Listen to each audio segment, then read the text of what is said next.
Ai, senhor. Vamos ver se funcionou aqui na página. É. Vale. A pessoa nunca fez isso. Não? Tá agora. Tá escrito aqui, assistir ao vídeo. Estamos online há 20 segundos. Estamos? Estamos. Tan, tan, tan. Aqui, a Louca das É. Abelhas está ao vivo agora.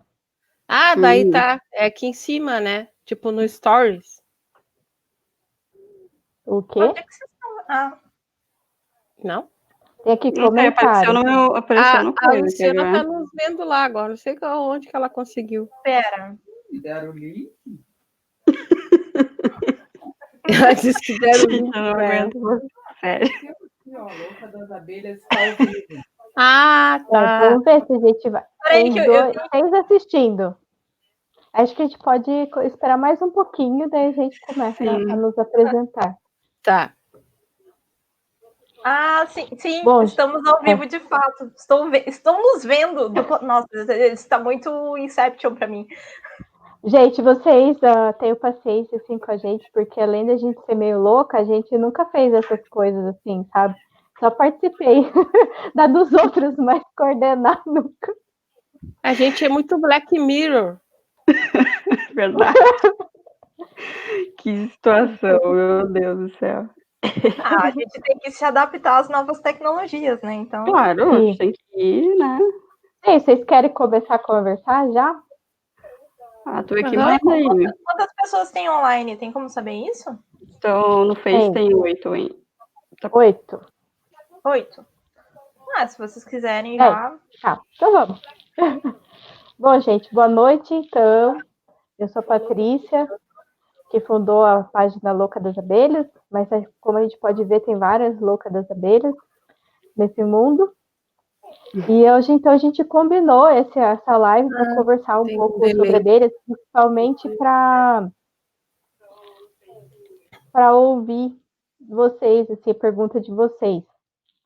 E eu combinei aqui com o pessoal, então, de cada uma se apresentar, e depois a gente, então, começa esse papo. Se ninguém perguntar, eu vou começar a perguntar para elas coisas que eu sei que elas sabem responder e que tem bastante opinião para dar e conteúdo. Bom, então eu já me apresentei um pouquinho. Meu nome é Patrícia e eu sempre trabalhei com as abelhas, com diversos assuntos. Comecei trabalhando com apis mellifera, com desenvolvimento. Depois passei para as abelhas sem ferrão, trabalhei uma época com forrageamento, com coleta de recursos e com diapausa. Depois eu passei a trabalhar com polinização. Trabalhei com polinização já de tomate, de berinjela, de canola, de maçã, de morango. Agora trabalho com polinização de mirtilo.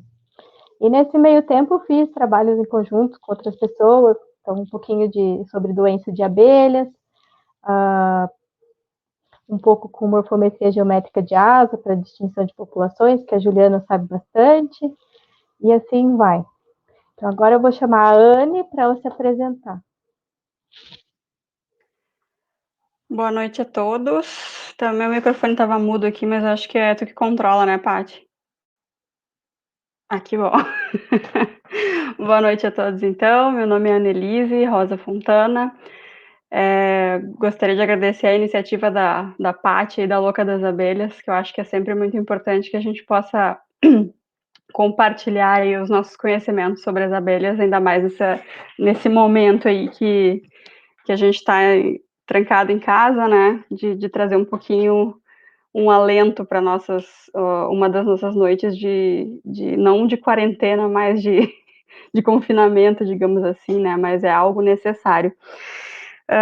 Então, eu sou doutora pela Universidade de São Paulo, né, que nem todas as meninas que estão aqui, pelo programa de entomologia, desde 2003, especificamente. Eu conheço abelhas sem ferrão, trabalho com elas, mas a minha linha de pesquisa atual, eu trabalho com ela, comecei a trabalhar em aproximadamente 2012, e desde então sobretudo a partir de 2016, aqui no grupo da Unesp agora, de Rio Claro, junto com a professora Roberta Nocelli e a professora Osmar Malaspina, eu trabalho com avaliação de risco de agrotóxicos em abelhas, né? Então, a gente desenvolve e adapta protocolos e métodos para que as abelhas sem ferrão sejam consideradas em avaliação de risco. E a gente faz uma série de outras coisas também, como verificar efeitos letais e subletais de agrotóxicos em abelhas.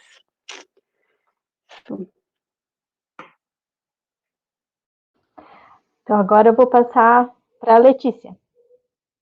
Deixa eu te desmutar aqui. Oi, eu consegui aqui. Boa noite, gente. Para quem não me conhece, meu nome é Letícia Zambuja Lopes. Eu pesquisei há bastante tempo, né, desde a minha graduação até doutorado. Eu trabalhei com abelhas, né, pesquisando principalmente diversidade e conservação de espécies, né, na minha iniciação científica. Eu trabalhei com a professora Cídia, né, Cídia Witter Freitas, e durante esse trabalho, durante a minha iniciação científica, ela estava trabalhando, fazendo o doutorado dela, com polinização de alho cepa, né, a cebola. E aí nós verificávamos, então, esse processo. Foi quando eu aprendi bastante sobre polinização, diversidade de espécies de abelhas, né.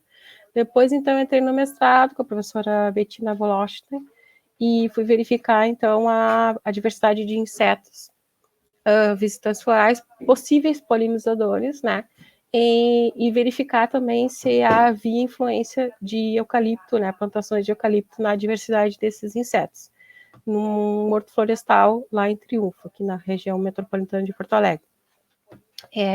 Atualmente eu moro em Porto Alegre, né, mas durante a minha iniciação científica eu fiz ela em Bagé, quando eu estava na minha graduação na Universidade Região da Campanha, em Ciências Biológicas. Depois, então, parti para o resultado do mestrado foi que sim, que o eucalipto ele tem uma grande influência, principalmente porque o eucalipto são árvores de grande porte, são plantadas em talhões, né? E eu verifiquei uma parte que era, então, do lado de uma mata ciliar, que era do Rio Taquari, e na parte do Rio Taquari, a diversidade foi maior, né?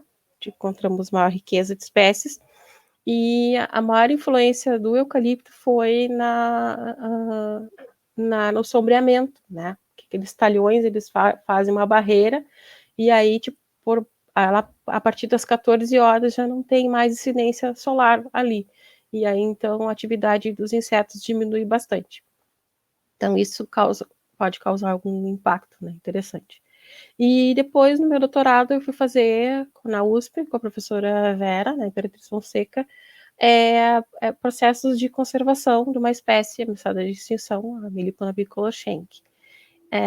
E aí, então, nós vimos algumas questões de nidificação, né, quais seriam, então, as espécies arbóreas que essas abelhas nativas, né, nidificam, e também processos de forrageamento, né, e quais seriam, então, os principais elementos que essas abelhas utilizam como alimento para a proteína, que seria o pólen. Então, basicamente isso, no meu doutorado, né, basicamente como se fosse pouco, né, a gente trabalha com horrores. E aí agora, então, a partir de 2012, 2013, eu entrei num pós-doutoramento em ensino de ciências, que é uma área que eu sempre tive bastante atração. Durante a minha graduação, eu lecionei, né, em escolas públicas, e aí, a partir, então, do meu pós-doutoramento, eu me direcionei, né, para a parte de educação. Então, eu trabalho com educação ambiental, desenvolvimento sustentável e tecnologias, né, cultura digital associada ao ensino. Obrigada, Lê. Agora eu vou passar para Ju. Oi, gente. Eu sou Juliana Galaschi. Eu também trabalho com estudo abelhas, mas eu comecei na entomologia, na verdade, trabalhando com besouros, com praga do amendoim. E também meu mestrado é em outra área. Trabalhei com filogenia de cigarrinhas, também diverso. Mas eu comecei a trabalhar com abelha sem ferrão no final da iniciação científica e trabalhei principalmente com tanto voltada para a área de meliponicultura também como na parte de polinização. Também, como eu fiz a graduação em Porto Alegre, eu tive a oportunidade de trabalhar tanto com a professora Cídia Viter quanto com a professora Bettina Blostein.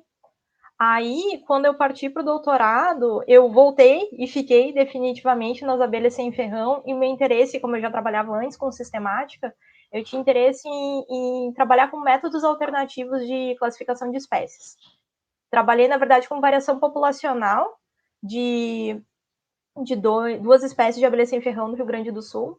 Uma é a Morella cerulea, a mirim de chão, que é uma abelha subterrânea que ocorre principalmente em área de pampa e campo de cima da serra, e a Plebeia nigriceps, que nidifica em fresta de rocha, principalmente, e agora em ambientes urbanizados em fresta de muro. Aí, para isso, eu usei morfometria geométrica, né, como a Patrícia já falou. Também utilizei marcadores moleculares, como barcode e perfil de hidrocarboneto cuticular, para avaliar essa variabilidade das espécies, né. E atualmente eu sou pesquisadora do ITV Desenvolvimento Sustentável, aqui em Belém do Pará, aqui no norte, e sigo trabalhando com métodos de classificação de espécies, sigo com a morfometria de asas e também trabalhando um pouco com machine learning, e também usando morfometria para outras funções, como, por exemplo, bioindicador, né, indicador de estresse ambiental no desenvolvimento das abelhas. Mas agora eu estou com um projeto mais vinculado, junto com o meu grupo, com meliponicultura no estado. Acho que é resumir. Obrigada pela oportunidade de estar aqui falando, Pá. Imagina, é um prazer estar com todos vocês aqui conversando hoje. E nós já temos algumas perguntas. Acho que primeiro eu vou para a pergunta que é mais curta, que foi a primeira aqui, do Casimiro, que até vou mostrar aqui na tela. Que ele pergunta para a Anne quais espécies que você tem trabalhado aqui em São Paulo.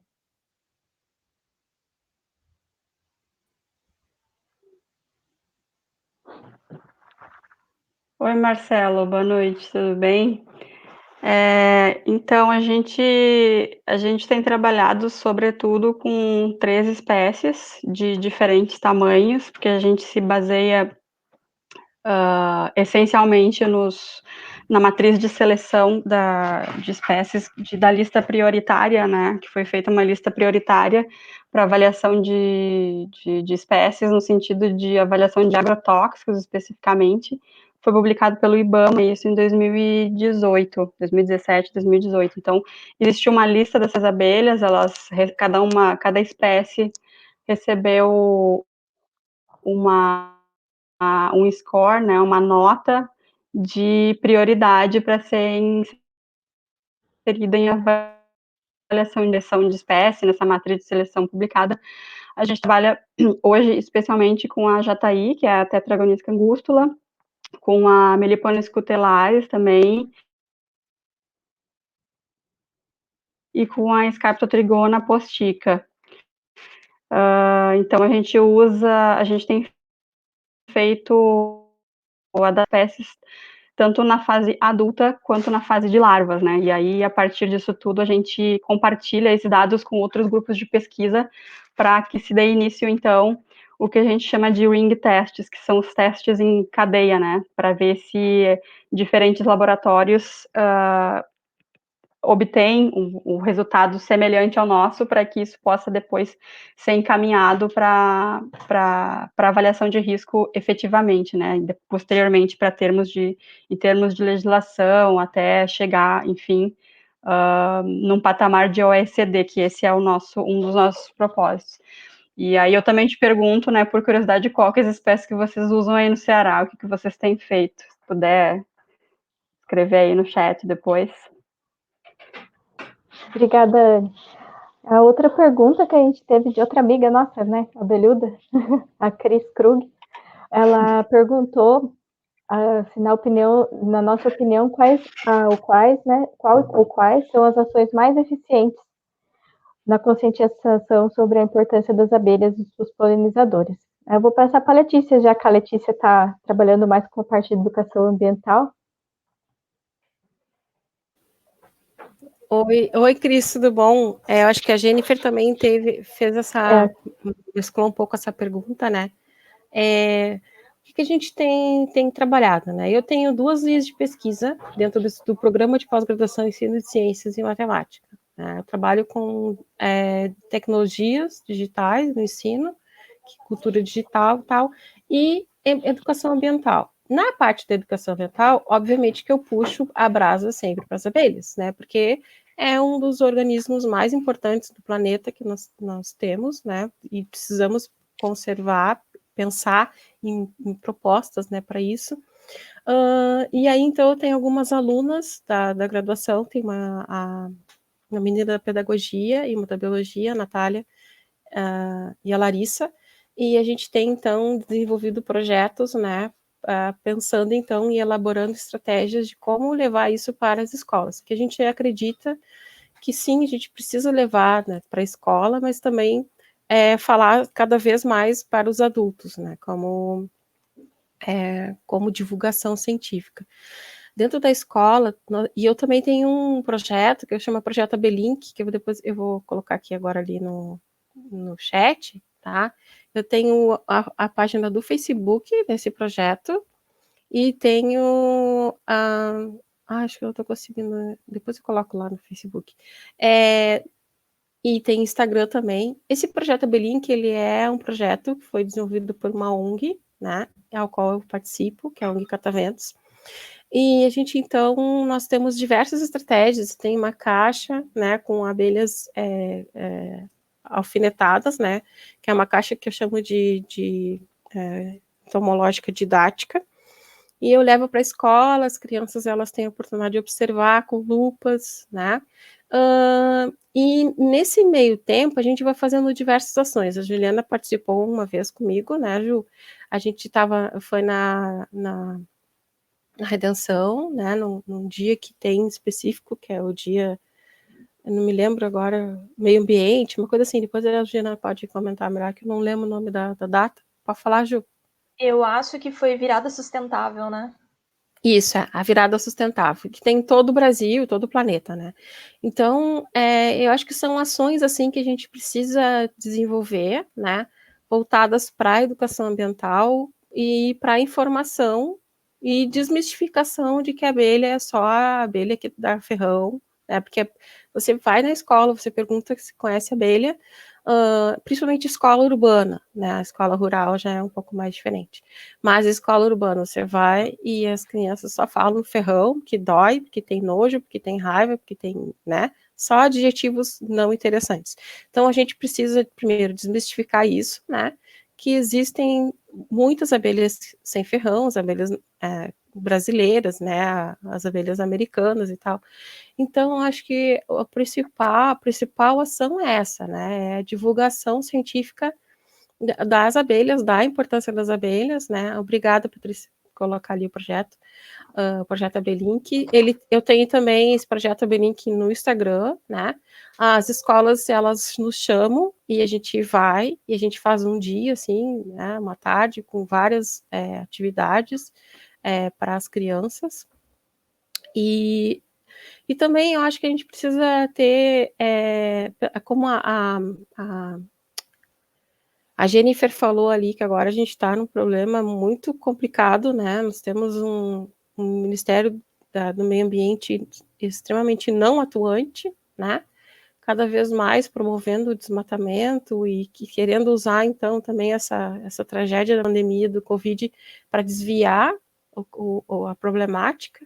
Então, acho que nós que temos essa responsabilidade, nós professores, pesquisadores, nós temos essa responsabilidade de denunciar isso, né? E tá aqui, a gente está dando a cara a tapa toda vez que a gente está na internet e temos que fazer isso, porque se a gente não fizer isso, a gente vai perder, né? Saíram vários trabalhos já indicando que, por exemplo, mais de 70% da população brasileira não acredita na ciência, né? Se eles tiverem que acreditar num pastor, por exemplo, eles vão acreditar no pastor e não vão acreditar na ciência. Na escola também, né? Não sei se vocês lembram, um tempo atrás tinha um movimento chamado Escola Sem Partido, que queria proibir, inclusive, falar de assuntos como evolução. Então, nós, professores, nós temos esse direito de cátedra, né? Ele é assegurado por lei, e a gente precisa usar ele sim, e trabalhar sempre com evidências científicas, né? E a evidência científica de que as abelhas, sim, são os principais organismos hoje nesse planeta, é um dos, porque promovem auxílio na reprodução das plantas, isso deve ser cada vez mais divulgado. Então, acho que é a divulgação científica, tanto dentro quanto fora da escola, né? A educação ambiental formal e não formal. Você vai para a praça, vai conversando, vai juntando os amigos, e cada vez que você tiver a oportunidade, você chama alguém para conversar. Eu acho que a gente tem que partir para ações assim, nesse sentido, né? Eu até tenho um comentário, assim, né? Eu vejo que tem bastante gente das abelhas, né, que entrou aqui. Eu não sei, tem as outras pessoas que não comentaram ainda, não sei quem são, mas até na quarentena eu consegui botar a cara, né, tipo, de fazer a louca das abelhas, e aí tive ajuda do Liedson, da Emanuela e da Sheina para fazer até a campanha lá da abelha favorita. E a gente ainda não compilou, assim, o que a gente viu na internet. Mas o pouco feedback que eu já tive, e aí entra nessa parte que a Letícia falou, né?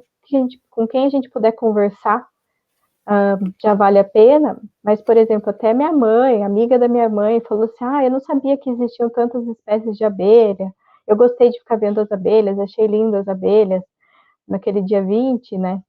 Então, assim, o pouquinho que a gente fizer, e até peço ajuda dos outros abelhudos, quem quiser bater papo assim e falar para o público junto com a gente, eu acho que isso pode ser que a gente atinja 30 pessoas hoje, mas isso vai se multiplicando.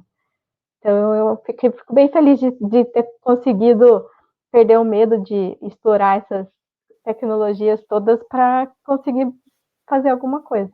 Diga, Letícia. E essa palavra que você falou de multiplicadores é o que a gente vai ter de mais rico, né? A gente precisa transformar as pessoas em multiplicadoras de informação, e a informação científica, né? Não a informação errada, não essa informação falsa, mas a informação científica. E quanto mais pessoas souberem, mais pessoas vão transmitir essa informação, né? Então, acho que esse é um dos papéis principais de nós, pesquisadores e professores, né? O Flávio está perguntando se a gente poderia dar dicas de plantas nativas que poderiam ser plantadas em áreas urbanas para ajudar as abelhas sem ferrão. Alguém quer falar sobre isso? Eu sei que não é área de nenhuma de nós quatro em específico, então fica meio difícil. Mas nós temos, acabaram de lançar catálogos, depois eu posso colocar aqui no Facebook os atlas e catálogos que têm sido divulgados, que tem várias plantas, que daí você pode procurar ali quais plantas você pode utilizar para atrair as abelhas e ajudar as abelhas. Mas pode falar, Lê. Flávio, muito importante a sua pergunta, porque o que a gente percebe, por exemplo, nas ruas, né? A arborização das ruas, tá? Nós temos, então, plantas que geralmente não são nativas, são plantas ornamentais, ou plantas que aleatoriamente se faz, porque até então não se tinha um planejamento tão específico assim para plantas urbanas, né? Mas quem tem na sua casa, tem possibilidade de plantar na sua casa, né? O que a gente indica são essas herbáceas, né? Arbustivas, que servem para chá, por exemplo, né? Então, são bem fáceis e são muito atrativas para as abelhas, né? Manjericão, funcho, salvia, diversas plantas dessas. E existem também algumas plantas, umas arvoretas, né? Que, como você falou da Mata Atlântica, eu lembrei agora do ingá, né? O ingá, ele não é uma árvore frondosa, né? É uma árvore de grande porte, e ele é excelente para atração, né? Ele é um atrativo bem interessante. para as abelhas. Na minha pesquisa, por exemplo, que eu identifiquei que as abelhas, as Melipona bicolor-schenck, né, comumente chamada de guaraipo, elas costumam visitar diversas, tem um hábito forragedor bastante interessante, né? Elas visitam e coletam bastante pólen de plantas como Weimania, Lamanônia, que são também plantas, árvores que não são árvores de grande porte, né? Então, quem tiver a oportunidade, né, dá uma olhada nessas plantas, que também são atrativas, porque elas têm e as mirtáceas também, né? Pitanga, araçá, são plantas extremamente atrativas para abelhas, né? E também não são de grande porte. Por quê? Porque elas têm um odor agradável, né? E elas têm a coloração branca, que é bastante atrativo para abelhas, e o néctar é muito, muito usado também. Então, né, algumas plantas nesse sentido. E geralmente plantas aromáticas, né? Que abelhas se atraem bastante.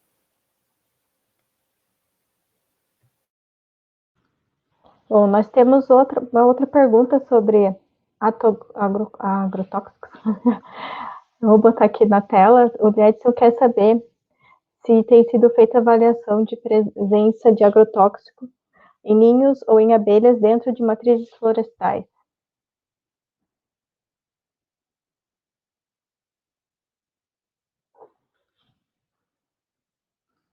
Mas, assim, para começar, um dos problemas que a gente tem com relação a esse tipo de análise são os custos dessas análises de resíduos, né? Então, fica complicado. A gente vê vários trabalhos europeus, americanos, né, que, saiu acho que foi ano passado, na Science, a respeito da quantificação, da detecção de neonicotinoides e outros agrotóxicos no mel, enfim. Só que essas análises aqui para nós no Brasil realmente elas ficam complicadas por conta de questões financeiras, porque elas são muito caras, os reagentes são muito caros, né? Então existem, logicamente, empresas que fazem esse tipo de análise de resíduos em diferentes matrizes, em diferentes tipos de materiais, né? Como favos de cria, como nos indivíduos, né? No corpo das abelhas, mas isso por sua vez, acaba que sai um pouco caro, e aí é um pouco complicado. Mas tem um trabalho, uma publicação do meu doutorado ainda, que eu comentei em algumas outras lives já, eu acho, que foi o seguinte, a gente precisava verificar, um dos objetivos da minha tese, na verdade, foi tentar identificar se as abelhas do gênero Scaptotrigona, elas conseguiam se descontaminar de uma alimentação contaminada com um tipo de neonicotinoide depois de certo tempo de exposição, né? E o que acontece? A gente tentou fazer, a gente fez uma série de coletas no meliponário da USP, lá de Ribeirão Preto, e logicamente, como todo um bom experimento, a gente precisa ter as nossas amostras, o nosso tratamento controle, né? Nosso controle negativo, ou seja, aqueles que estão livres de qualquer contaminação.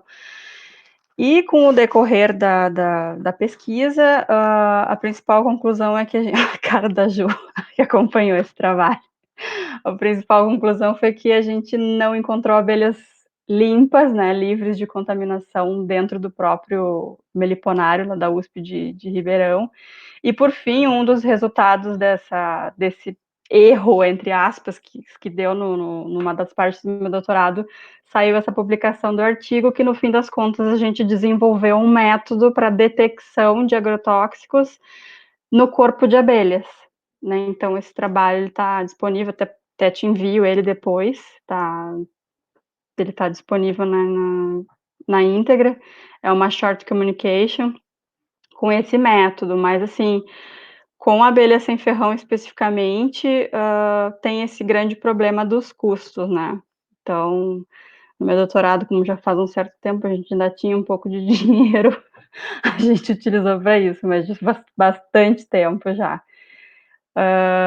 Mas aí fica também o recado, né, aproveitando o gancho desse assunto, que é sempre algo a ser levado em consideração, essa questão de eu, particularmente, claro, hoje em dia eu já tenho um pensamento bastante diferente, né, do que naquela época que eu comecei lá, em 2012, nessas análises. Eu esperava, logicamente, que abelhas que eu estivesse coletando no meliponário experimental, dentro da universidade que eu fazia meu doutorado, logicamente elas não tinham contaminação, né? Mas realmente elas estavam contaminadas. Então fica esse questionamento, essa pulguinha atrás da orelha, né? Será que as abelhas que a gente está estudando realmente, não só a gente aqui, né? Todo mundo que trabalha com abelhas e outros organismos, logicamente, será que a gente tem disponibilidade desses organismos controle, que seriam, no caso, organismos não contaminados, porque particularmente, por tudo que a gente tem visto, né, a grande maioria está bastante contaminada já, e é algo complicado, mas enfim, obrigada pela pergunta, e depois, se quiser, eu te entra em contato comigo, que eu te encaminho o artigo. Tá. Bom, quem ainda não falou, a gente não tem mais pergunta aqui no chat, eu quero pergunta, mas eu queria fazer uma pergunta para a Ju, assim, como essa questão do uso, por exemplo, de morfometria geométrica ou de identificação automatizada de espécies de abelha através do uso de asas, se teve alguma novidade, porque teve uma época que teve a gente conversou muito sobre isso, sobre como era promissor, porque a gente tem essa falta de taxonomista, ou é muito difícil, né, de identificar as espécies no campo, por exemplo. Como é que anda essa área? Olha, essa área está com uma série de novidades, porque já tem um interesse de muito tempo, né, de procurar buscar automatizar o reconhecimento das espécies, lembrando sempre que esse trabalho não substitui o trabalho do sistemata, né, do taxonomista, porque a gente precisa ter os sistematas para atestarem a identificação da espécie. Mas a gente precisa, quando a gente trabalha com isso, a gente precisa criar bancos de dados extensos para fazer treinamentos para fazer a classificação. Atualmente, para o reconhecimento automático, tem se utilizado metodologia de machine learning, que eu não sou da informática, né? Então eu também estou engatinhando no aprendizado disso, e utilizando redes neurais, que são uma forma de treinamento de reconhecimento de padrões. E daí a gente usa imagem. O que acontece? Atualmente, essas redes têm se desenvolvido diferentes arquiteturas que não são criadas necessariamente para a classificação das espécies, mas que a gente pode aplicar para esse reconhecimento de padrões, e elas estão mais sensíveis a essas variações. Consequentemente, a gente está tendo uma chance de acerto maior.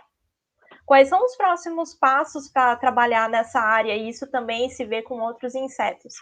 Porque a gente tem uma dificuldade de, assim, de um modo geral, a gente trabalha com imagens em 2 dimensões, né?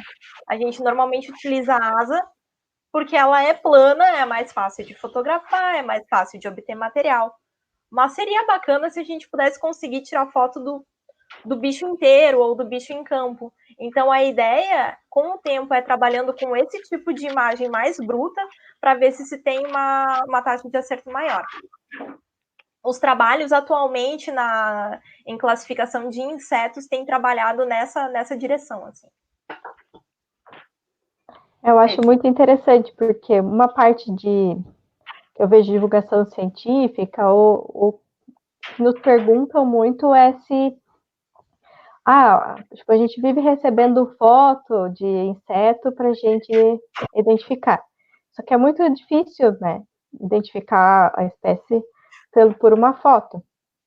Uhum. Porque a gente muitas vezes usa partes do inseto que não estão visíveis na foto. Exato. Então, eu acho muito interessante isso, porque habilitaria mais pessoas, né, os parataxonomistas, de fazer isso. Aí a gente tem uma pergunta aqui da Jennifer. Tu acredita que essa tecnologia poderia ser aplicada para avaliação de risco de forma efetiva? Na questão dos agrotóxicos, eu acho. Para a questão de... Eu acho que, por exemplo, se você tratar essas abelhas com algum agrotóxico, se você pode utilizar a morfometria geométrica ou essas outras tecnologias para verificar um efeito. A Anne quer falar também. É que eu botei aqui no nosso chat privado que eu queria fazer uma pergunta para a Ju. Até agradeço a Jennifer. Eu gostaria de pedir que a Ju falasse um pouquinho da aplicação que a gente trabalha sempre em conjunto. Eu preciso da Juliana para as análises de morfometria de asas, né? Então a gente está sempre chorando, Ju, socorro. Aí eu queria que você falasse um pouquinho, Ju, por favor, sobre isso, da aplicação, né, desses métodos aí com a utilização de agrotóxicos. Por favor. Posso? Tem a lei. Uhum. Pode. Porque também eu acho que entra nessa questão da morfometria, né? Que, por exemplo, os trabalhos você vê a diferença dos padrões morfológicos, né? Em função de interação com agrotóxicos. E isso a morfologia vai nos indicar, né? Se houve uma diferença, uma modificação. Então, também só para complementar a pergunta das gurias, da Jennifer e da Ana. Então tá, vamos lá. Falar um pouquinho sobre a minha participação. Tá aberto o microfone? Acho que tá. A minha participação especial na tese da Anne e o nosso início de uma tímida linha de pesquisa em morfometria geométrica aplicada à avaliação de risco de agrotóxico, né? Só falando um pouquinho antes, de um modo geral, para situar a questão de desenvolvimento de insetos, né? E como os insetos têm metamorfose, durante o período de desenvolvimento deles, eles têm a sua programação genética de expressão gênica, mas eles também sofrem efeito de estresse ambiental. E isso pode afetar a simetria deles, né? Já que eles têm simetria bilateral, isso tanto fala, e a gente pode pensar em estruturas que têm lado direito e esquerdo como cabeça, como essa questão de estruturas que são pareadas, tem a estrutura direita e a estrutura esquerda. Nesse caso, novamente, asas são muito práticas de se trabalhar, e elas apresentam um bom sinal de variação para isso. Lembrando que esse sinal, gente, não é que a abelha é completamente torta, tá? É um sinal muito sutil que a gente tem que fazer uma análise estatística para captar. Mas aparece, tanto de tamanho quanto de forma. Então, basicamente, a gente pegou e aplicou essa metodologia, que é fazer medidas de asa da direita e da esquerda, e ver se tem diferença na direita e na esquerda, para abelhas que era o nosso controle, né, que não se alimentaram com uma dieta que teve contato com um agrotóxico, e com larvinhas que se alimentaram durante seu desenvolvimento com diferentes concentrações de agrotóxico, para ver qual era o efeito desse agrotóxico na perturbação do desenvolvimento e, consequentemente, na asa. O que a gente viu? Tem efeito. Tem uma variação entre o lado direito e esquerdo que não é esperado num desenvolvimento usual. Então, o que acontece? É uma ferramenta sutil? É. Né? Mas ela pode ser aplicada para esse tipo de avaliação. Eu gosto bastante disso, das áreas todas se conversarem, sabe, e poder trabalhar junto. Eu tenho pensado bastante na questão das abelhas sendo utilizadas na polinização, dos agrotóxicos, daí os efeitos que várias coisas têm nas abelhas quando elas estão próximas aos pomares, né? Uma das coisas que, quando eu fiz uma enquete hoje lá no Instagram, do que vocês gostariam que a gente estivesse falando? Falaram de conservação das abelhas, né? Preservação das abelhas.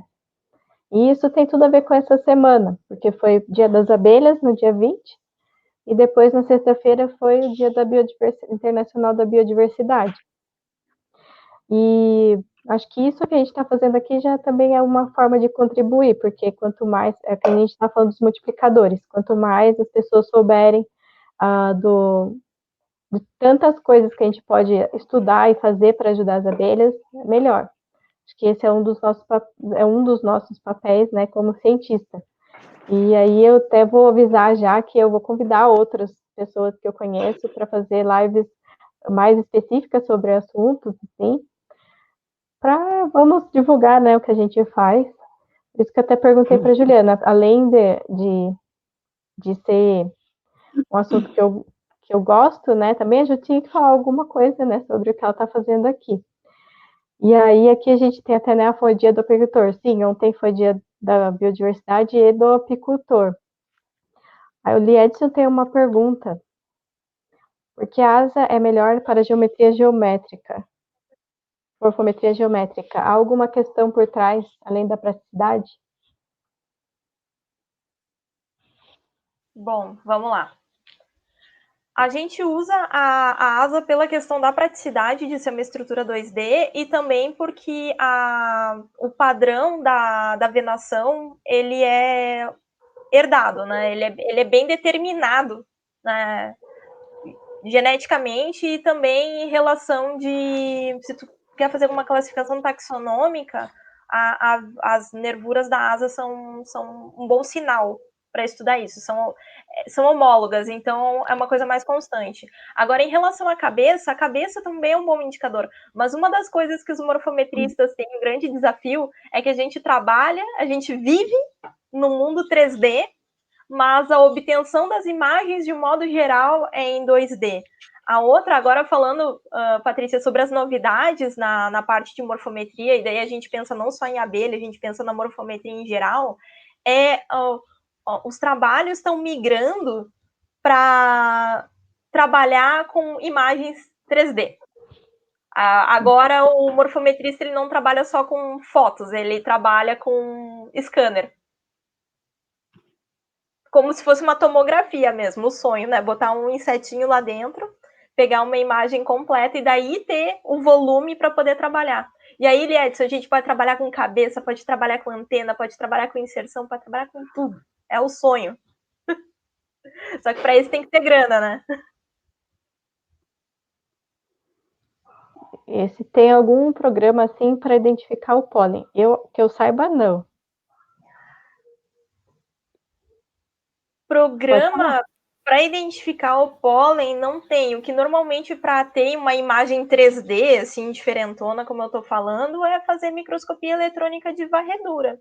Mas mesmo assim, eu acho que pela ornamentação do pólen que se tem, uma microscopia convencional é tão útil quanto, né, Leto? Acho que Sim, pode complementar isso.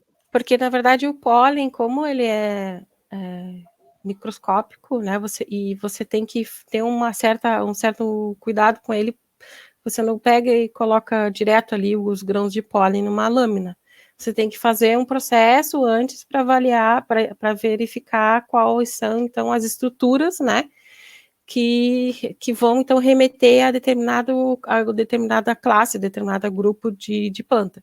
E esse procedimento chama-se acetólise, né, que é um processo que a gente faz para limpar a exina externa, né, do pólen, que é uma massa de proteínas, e depois que você limpa aquilo, ele tem, os grãos de pólen, eles têm, né, vários formatos e vários espículas, que a gente chama, que são esse tipo espinhos, que vão determinar, então, a característica de cada grupo a que ele pertence, né, grupo botânico.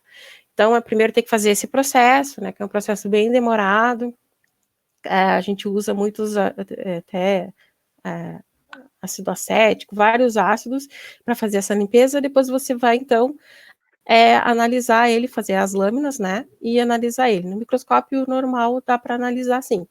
E, inclusive, tem a rede brasileira de pólen, né, que é a ICEPOL, que a Cláudia e a professora Soraya, elas têm esse catálogo, grande catálogo de diversos grãos de pólen. Se a Patrícia puder depois colocar ali no chat, né, o site da ICEPOL.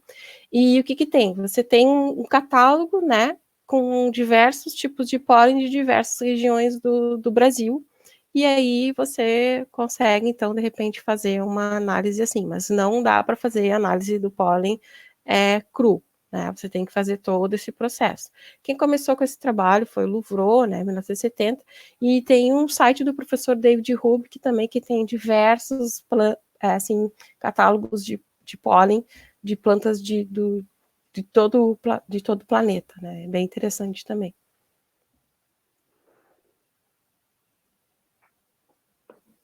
Você me disse que queria perguntar uma coisa para cada uma, pode perguntar. Eu queria fazer uma discussão geral aqui, porque o ano passado, né, teve um relatório da plataforma do painel intergovernamental sobre biodiversidade e serviços ecossistêmicos, e aí entra também aquelas primeiras perguntas que a Cris e a Jennifer fizeram, porque muitas vezes a gente não fala de serviços ecossistêmicos, né? A gente fala polinização, produção de alimentos, reciclagem de água e tal, mas a gente esquece de dar nome aos termos, né? Então, serviços ecossistêmicos. São diversos serviços ecossistêmicos que a natureza provém, né? Um deles é a polinização. E esse painel intergovernamental de biodiversidade, que agora dia 22 foi o dia da biodiversidade, né? A Patrícia participou comigo ano passado, né, Patrícia? No encontro que nós tivemos das engenharias lá na UBRA, e nós fizemos, então, uma mesa redonda sobre isso. E aí esse painel ele vem indicando que nós estamos perdendo muito, tanto em termos de número, né, de biodiversidade mesmo, de espécies, e se a gente está perdendo isso, a gente está perdendo serviços ecossistêmicos, que são extremamente importantes e muito difíceis de se renovar, né? Então, nesse sentido que eu queria, de repente, que a gente abrisse uma discussão, porque a gente fala muito da abelha, abelha, mas o que está por trás disso, né? Por exemplo, na Annelise, o que o agrotóxico, por exemplo, você vê especificamente ali que ele vai modificar padrões morfológicos, né, nas abelhas. Mas na cadeia alimentar, o que acontece? A gente acaba consumindo isso. Como é que se dá esse processo dentro da complexidade dos ecossistemas, né? Que está relacionado com serviços ecossistêmicos. Então, eu acho que a gente precisa também pensar um pouco nisso e discutir essas questões, né? Porque a gente fala muito de espécie bandeira, por exemplo, né? Tal. Então, tipo, a Antártica está sumindo, né? O Polo Norte está sumindo e o coitadinho do urso polar está morrendo. E daí, né? Vamos botar o pé no chão e vamos dizer, olha, e essas coisas estão acontecendo, né, por causa da nossa influência humana aqui, e a gente está perdendo, não é só um bichinho que está morrendo, tá? E aí eu vou contar um caos para vocês, que eu fiquei, quem não me conhece, né, eu sou de uma região aqui do Rio Grande do Sul, aqui bem no sul do Rio Grande do Sul, que são meio grosso, como chamam, né? E eu tava dando uma aula de ecologia, e aí estava falando sobre a avaliação de risco, né, e estudos de impacto ambiental e relatórios de impacto ambiental. E aí eu estava dando o caso de uma barragem que ia ser feita aqui no Rio Grande do Sul, e aí pesquisadores identificaram uma espécie de sapo que era endêmica daquela região, e a barragem, então, o processo de construção da barragem foi barrado por causa disso. E aí um cara disse assim, mas é só um sapinho, que importância que tem só um sapinho? É não pensar complexamente, é não saber os serviços ecossistêmicos que estão por trás da biodiversidade, né? E aí imagine como que eu fiz, né? Que, como se diz aqui, eu montei num porco, aqui no Rio Grande do Sul a gente diz isso, e aí daí coitado, né? E aí os outros alunos até disseram, tu não entende, não sei o quê. Aí eu tive que retomar todas as complexas relações e inter-relações que existem, né, nos ambientes. Então não é apenas uma abelhinha, né? É toda uma cadeia, é todo um processo de serviços ecossistêmicos super importante para a sobrevivência de todas as espécies, não a nossa, não somente a nossa, né, que está se perdendo. Então, é só para eu dar um desabafo mesmo e a gente está nessa pandemia louca e ninguém está dando bola que a Amazônia está sendo devastada, né? A gente não tem um ministério do meio ambiente eficiente. Aliás, acho que a gente não tem nem um ministério do meio ambiente. E não sei se eu não consegui assistir, não era para falar política, mas tem que falar, né? Nós somos seres sociais e como seres sociais precisamos sim falar de política, tá? Não política partidária, mas política social. E a Amazônia está sendo devastada e o cara que deveria protegê-la, ele diz: vamos aproveitar essa pandemia e vamos destruir a Amazônia. Tá, já xinguei todo mundo, agora estou abrindo aí para todo mundo. Eu posso começar falando um pouquinho, assim, da diversidade, né? Por que a gente falou tanto da abelha, que a gente fala da polinização? Acho que já bastante gente sabe, né, do serviço ecossistêmico da polinização, que tem a ver com a nossa produção de alimento e com a manutenção das florestas, né? Então, na natureza, o serviço de polinização é responsável pela reprodução de cerca de 90% das angiospermas, que são as plantas que têm flores. Então, só por isso, né, se a gente não tiver os animais que fazem a polinização, a gente não vai ter a reprodução das plantas. E isso é devastador, porque a planta é base de muitas coisas, né? Tipo, alimento para outros animais, e sem plantas não tem a fertilidade do solo. Então, são diversos outros serviços ecossistêmicos que dependem das plantas, então depende da polinização. E aí a gente pensa, né? A gente também tem a parte da alimentação. Então, cerca de 75% das culturas agrícolas dependem de algum grau de polinização. Então, a nossa segurança alimentar, ou seja, a diversidade na nossa alimentação, depende, então, da polinização. Senão, a gente vai passar a viver só de planta que é polinizada pelo vento, ou seja, cereais. A gente consome muito cereal, mas a gente não pode viver só de cereal. A gente sabe que a gente precisa nutricionalmente de outras coisas.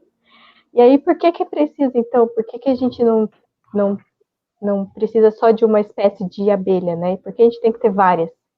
Porque uma espécie de abelha só, ela não é responsável pela polinização de todas as espécies de plantas. Apesar de muito, desculpa aí que tá passando lixeiro agora, mas a abelha Apis mellifera, ela se tornou como se é o urso polar, né? Ela é a espécie que representa todas as outras abelhas. Mas nós temos cerca de 20 mil espécies de abelhas no mundo. E a Apis mellifera, ela é generalista, ela é sim boa polinizadora de várias plantas, mas existem plantas que elas não são polinizadas eficientemente por Apis mellifera. Por exemplo, as solanáceas, tomate, berinjela, elas precisam de polinização por vibração, ou seja, a abelha tem que vibrar as flores para efetuar uma polinização. A Apis mellifera não faz isso. Então, para que eu preciso de outras abelhas? Porque preciso de outras que fazem esse serviço que uma só não faz. A Apis, ela não substitui todas as outras. Tem casos, por exemplo, o maracujá, que é polinizado pelas abelhas mamangavas, Stylocopa, que são grandes. A Apis, ela é muito pequena em relação ao tamanho da flor. Então, não adianta ter Apis mellifera, tem que ter outras abelhas. A gente pode citar várias outras, por exemplo, a alfafa, né? E outras forrageiras para o gado, que elas também não são polinizadas pela Apis. A Apis não gosta muito da flor, porque quando ela vai lá tentar coletar alimento, ela leva uma porrada da pétala e dos órgãos reprodutivos, ela fala, deu para mim, não gosto disso. Quem poliniza essas plantas são abelhas maiores e as megachilidae, que é uma outra família de de abelha. Então, nós precisamos da diversidade para assegurar esses serviços, porque existe o que a gente chama de características funcionais, né, grupos funcionais. Então, nós precisamos por exemplo, né, nós humanos, né, nós não temos todos os mesmos talentos, né? Uns servem mais para falar, tem um talento mais para falar, outro para fazer trabalho manual, outro é gosta mais de matemática. Então, a mesma coisa nas abelhas. Então, esse recado que eu queria dar. Por que a gente precisa de diversidade? Porque todas as espécies não fazem a mesma coisa. Então, a gente precisa desses diferentes atores, digamos assim. Sei que as meninas querem acrescentar. Eu sei que a Anne quer. Eu tô me coçando aqui. Ô, Paty, eu não sei se tu consegue compartilhar. Eu mandei aqui no nosso chat privado. Eu te mandei uma imagem no teu WhatsApp agora. Não sei se tu consegue compartilhar ela para talvez ficar um pouco mais didático, assim, sobre o que a Letícia falou, que eu achei extremamente pertinente, sobre a cadeia alimentar. Dá para colocar o screen share. Tá, peraí. Acho que até a Anne consegue colocar, então, compartilhar. Tu consegue a tela. colocar, Anne. Aqui embaixo tem o share screen, na verdade. Virgem Maria. Aí tu vai peraí, só um minuto, compartilhar a foto que tu quer. Sim. Essas tecnologias novas aí, viu? Calma aí, a gente só com essa de idade. A live, ela fica salva no Facebook. E depois, se eu conseguir baixar, eu não sei como faz isso, mas eu vou descobrir. Aí eu coloco no YouTube. Mas, pelo que eu sei, ela fica salva aqui no Facebook como vídeo. Né? Aí depois, se quiser mandar... Eu cliquei aqui no share screen, vocês estão... Mas aí tu tem que clicar no share screen e... Consegue ver, não? Compartilhar a tua tela, Annelise. Agora sim. Eu fiz isso agora. Vai aí agora. Eu coloquei. Foi? Opa, foi. Mas tem que botar na foto. Senão vai ficar Inception. Aê. Amplia. Estão vendo aqui a cadeia? Pois eu ponho em apresentação e esse negócio daí some. O que eu faço? Socorro. Dá um zoom aí. Não, pode pôr. Não tá indo. Dá um zoom mesmo. Aumenta aí no 100%. Dá um zoom. Aí. Isso aí, agora a gente vê. Só tô vai na gambiarra mesmo. Isso aí. Vai na gambiarra mesmo, né? Depois eu tenho que assistir de novo o curso da Letícia de ontem. Gente, não, então eu queria agradecer a Letícia pela colocação essencialmente importante que ela fez, né? De chamar essa discussão. E eu acho que fica de maneira bem didática, que é um slide, ele é um slide bem simples, né? É uma imagem do Google, na verdade, que eu tirei. Eu sempre começo as minhas palestras, minhas aulas falando disso aqui, que é uma coisa bem básica, mas é o básico, né? Realmente, para a gente entender o porquê que a gente não vive sem polinizadores. Os polinizadores, eles são responsáveis, como a Patrícia já bem disse, como a Letícia também já falou, como todos nós sabemos, eles são responsáveis pela reprodução das plantas, né? Por grande parte da... Então, a gente simplesmente depende deles para nossa sobrevivência. Então, eles produzem sementes, né? A produção das plantas e tudo mais. E o que significa isso? Que eles são a base das nossas cadeias e teias alimentares, como vocês veem na imagem aí na tela, que todo mundo está vendo agora. E se a gente não tiver polinizadores, a gente não tem mais a base dessas nossas teias e cadeias.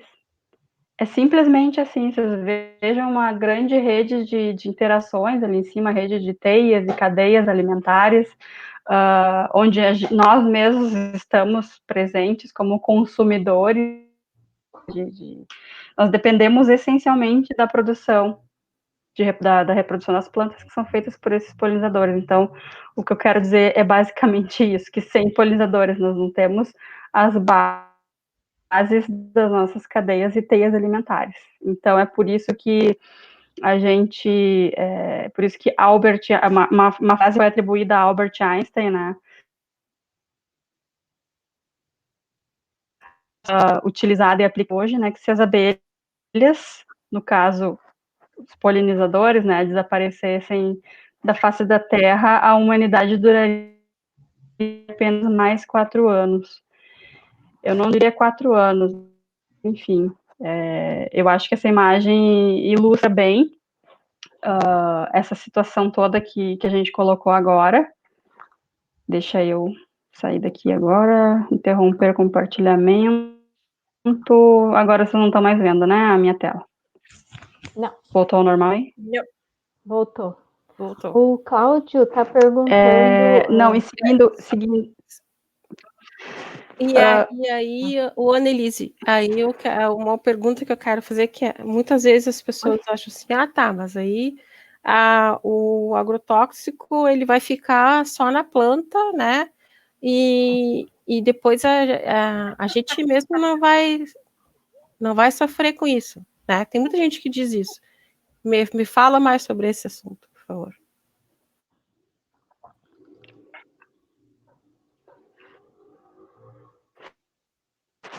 Então, eu ia, na verdade, retornar um pouquinho na frase que tu falou lá inicialmente, que essa pandemia, nós estamos vivendo uma loucura, né? Na realidade, meu ponto de vista, a mãe natureza está respondendo de acordo com como ela está sendo tratada, né? Ela está nos dando uma resposta de como ela está sendo tratada pela humanidade.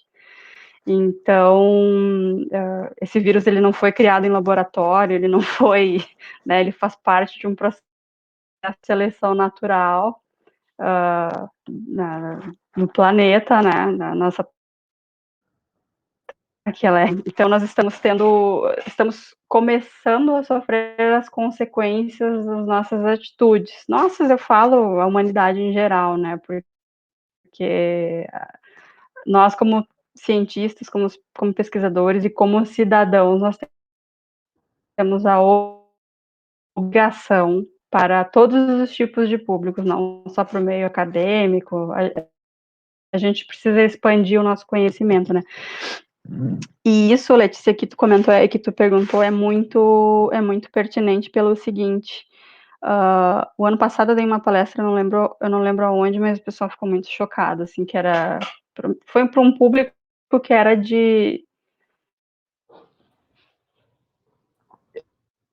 era pessoal de formação de nutrição, a pessoa ficou uma compilação de dados que foi feita por uma pesquisadora da USP em 2017, ela tem um livro publicado sobre isso, e ela fez uma sobreposição de 2 mapas, e foi muito interessante o resultado. Um dos mapas são as principais áreas de incidência de mortes de abelhas no modelo Apis mellifera, né, que são aquelas que são as mais estudadas até o Profeita, ela fez essa sobreposição desse mapa de incidência de mortes com o mapa de incidência de mortes e incidência de câncer em seres humanos. E as sobreposições são absurdamente, assim, são absurdas. Elas estão praticamente uma em cima das outras, as áreas. É a Larissa, né? Então, a gente precisa pensar bastante nisso. Larissa Bombardelli, né? Obrigada. A Larissa Bombardelli. Larissa... Bombardelli. Esqueci. Bombardini. Isso. Eu vou colocar o link dela aqui. A Patrícia, por favor, coloca, tá, no chat. É muito. Os dados, assim, são bem chocantes, sabe? Então, a gente precisa pensar nisso. Existe todo um processo de conscientização também, porque a gente sabe que as pessoas que estão, assim, de certa forma, pela incidência, pela exposição a agrotóxicos de forma direta, estou falando, né, na exposição na pele e tudo mais, são aquelas pessoas bem mais humildes que estão aplicando no campo, ou seja, elas aplicam esse tipo de agrotóxico, esse tipo de veneno, sem luva, sem máscara, muitas vezes assim, de chinelo. Tem fotos absurdas que eu já vi com essas pessoas sem nenhuma instrução, e não é culpa delas, elas não têm instrução, elas precisam de dinheiro, e elas estão aplicando esses produtos porque elas estão sendo pagas para isso, para sustentar suas famílias. Então, já existe muitos atos de má formação de fetos, né, de membros do corpo, justamente casualmente essas famílias vivem grudadas, né, as casebres são grudadas em lavouras, onde a aplicação de agrotóxicos é muito intensa. Então, existe esse tipo de exposição que é direta, mas é claro que existe um outro tipo de exposição, que eu não digo, eu diria comparativamente a esse tipo, que seria uma indireta, né? Por exemplo, nós comemos agrotóxicos, isso é fato, isso não é, acho que novidade para ninguém, não é segredo para ninguém, na nossa alimentação.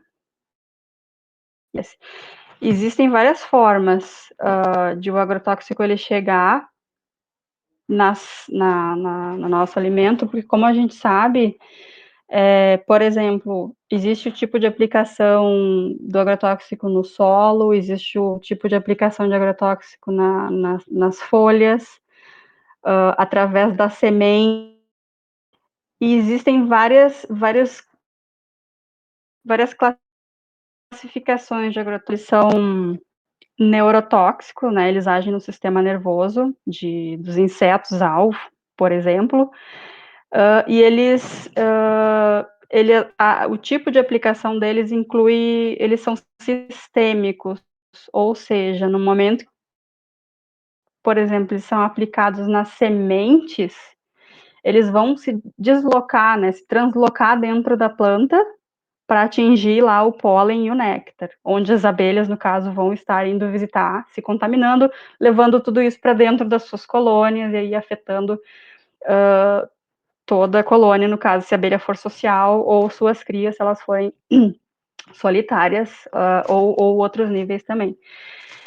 Então, é uma rede imensa de problemas que nós temos aí com relação a isso, e uma das coisas que a gente mais bate na tecla, assim, quando a gente divulga isso, a gente dá palestra, a gente dá aula, a gente tenta conscientizar as pessoas com relação a isso, que a gente precisa ter esse tipo de pensamento, né?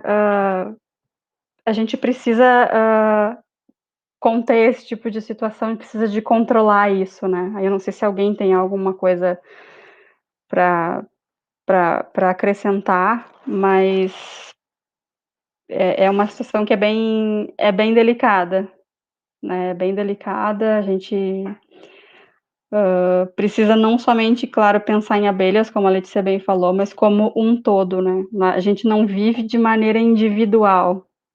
Nós vivemos num planeta em uma rede de interações muito complexas. Então, no momento que um desses componentes ele é afetado, toda a cadeia vai ser prejudicada e as pessoas, nós sabemos, né? E agora quem está nos assistindo também tem essa informação e está sabendo também. Mas existem pessoas que não sabem e que não estão nem um pouco preocupadas com isso, como o nosso próprio Ministério do Meio Ambiente, né, nossos governantes, que a gente tem acompanhado a situação, ela é realmente desesperadora, e cabe a nós aqui como pesquisadoras, como eu já disse, como pesquisadoras, como cientistas, como cidadãos, de passar essa informação e de não desistir, né, gente, porque na realidade, aquilo que eu sempre brinco, né, a gente trabalha com abelhas, mas a gente tem um trabalho de formiguinha, de plantar essa sementinha na cabeça de cada pessoa, seja ela pobre, seja ela rica, seja ela de classe média, porque todas essas informações que a gente que sai daqui, as pessoas têm um pensamento diferente. Eu acho que a gente consegue plantar alguma sementinha, alguma pulga atrás da orelha, e essa informação, como vocês falaram antes, né, acho que a Patrícia e a Letícia, isso vai se multiplicando, né, então a gente tem que parar de multiplicar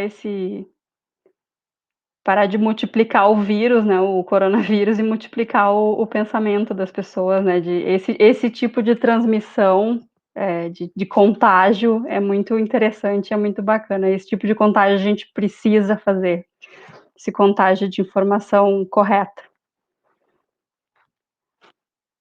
Agora vocês estão tão em silêncio que eu não sei o que vocês estão pensando.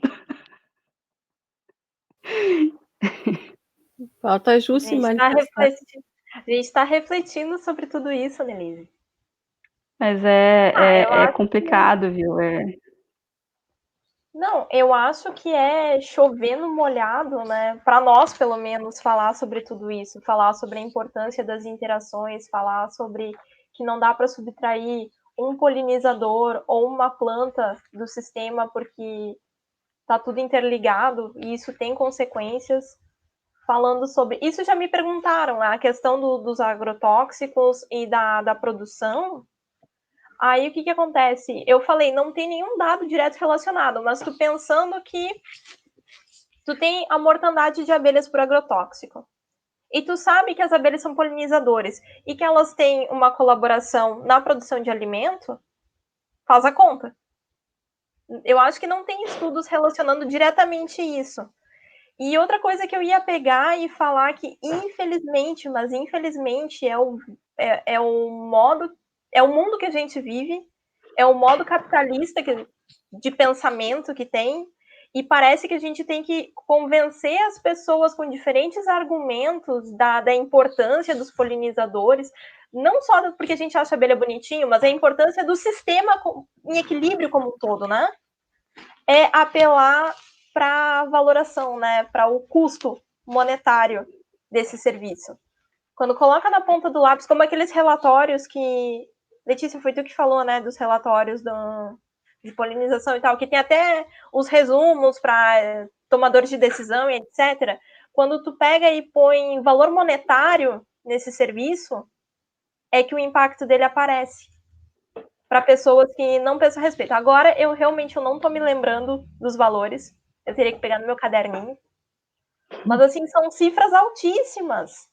A polinização, sem ser manejada, assim, sem ser aquele sistema da polinização de amêndoa, né? Que o pessoal pega e leva colônias e colônias para fazer a polinização dos pomares. E sem ser essa polinização direcionada, só o serviço de polinização 0800, ele já move a economia de uma forma absurda. Então, assim, gente,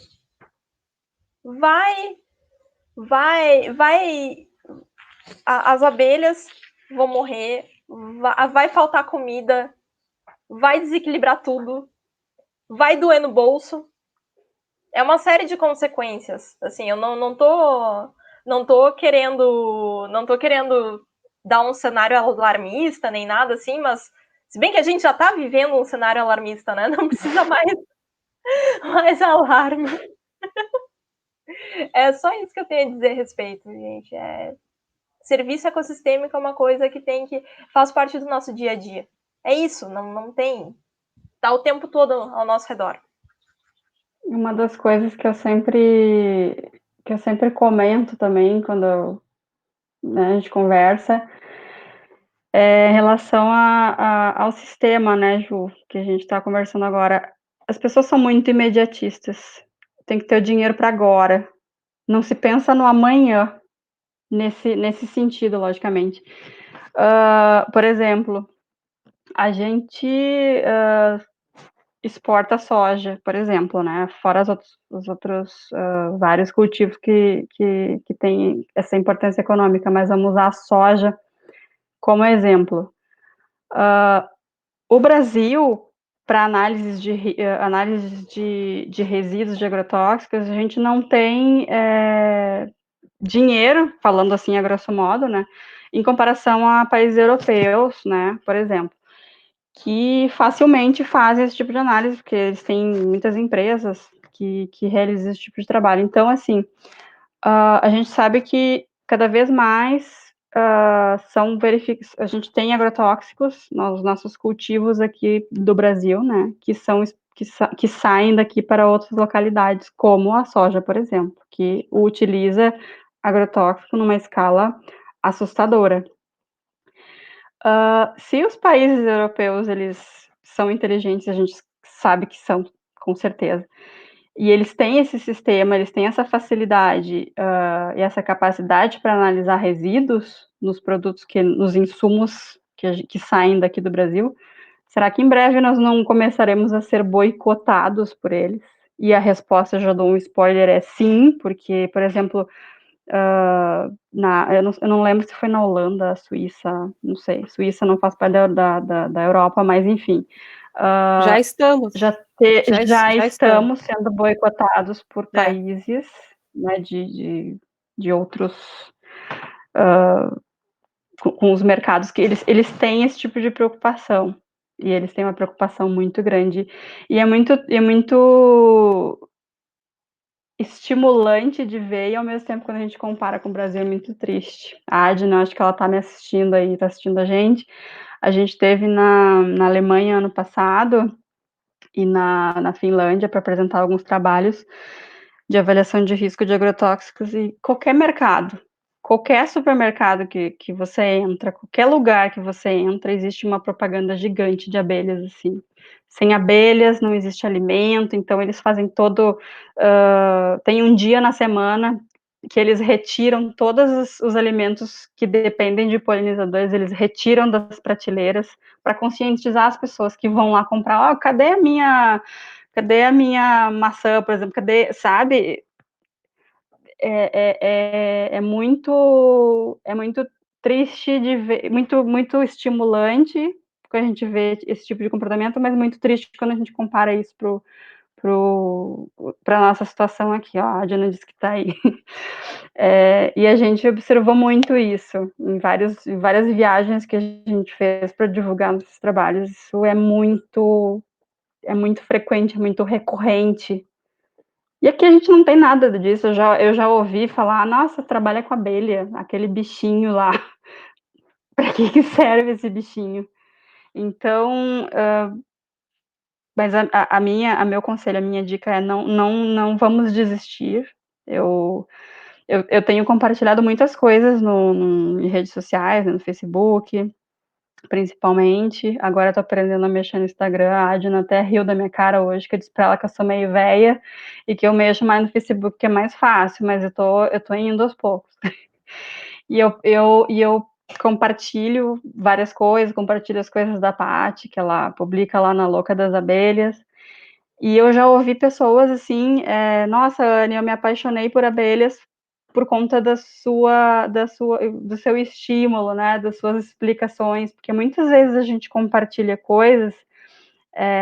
Ontem até saiu um artigo, acho que foi da Science, e logicamente ele está escrito em inglês, mas não são todas as pessoas das minhas redes sociais que sabem inglês e que sabem a linguagem acadêmica. Eu preciso traduzir isso, eu preciso fazer uma frase que represente aquela situação ali, né? Então, o trabalho é sensacional, e a gente precisa passar isso, a gente tem a obrigação de sair da academia e passar isso para o público, de uma forma geral. E esse tipo de retorno, para mim, é muito bacana, eu fico muito satisfeita de ouvir pessoas dizendo que, nossa, me apaixonei por abelhas por causa das suas publicações, das suas explicações.